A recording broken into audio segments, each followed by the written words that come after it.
when we think about that happening and that career advancement that's taken place, the viral TED Talk comes to my mind of what I believe is one of the best examples and pictures of what it means to have a sponsor, to have that person inside of the organization that's helping you navigate those waters and make those moves inside of your company.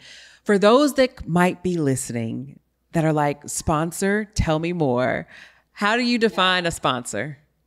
Yes. And as you know, I talk about that in my first book, Expect to Win. That is chapter 5, where I delineate the difference between an advisor and a mentor and a sponsor. And again, Brittany, the reason I wrote about that is because popular business press likes to say you need a mentor, but they never really define the difference between the mentor and the sponsor, nor do they delineate the relative value. Mm-hmm. The mentor is anybody that you can tell the good, the bad, and the ugly to, and they have to know who you are, and you must trust them, because it is their job to give you tailored advice that you can successfully execute. Again, if I know Daniela and I know Brittany and they both want to become executive vice presidents and I'm a good mentor, I give them 2 different strategies because they are 2 different women.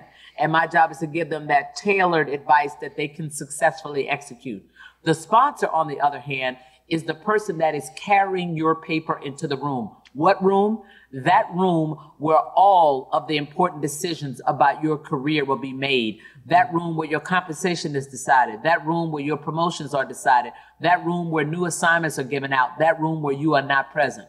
Somebody has to carry your paper into the room and spend their valuable political and social capital on you to make sure you get the great promotion, you get the outstanding bonus, you get that next great career defining opportunity.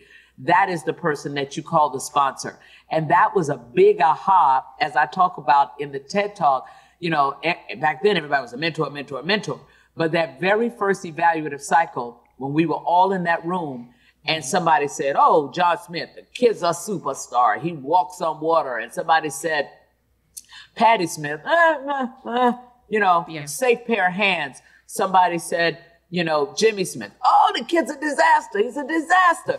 Right? And people were recording it and putting somebody in the top bucket, the middle bucket, and the lower bucket. And that's when I was clutching my pearls saying, who's going to speak for me? Yeah. All of a sudden, I realized it was nowhere near as objective of a process as I thought it was.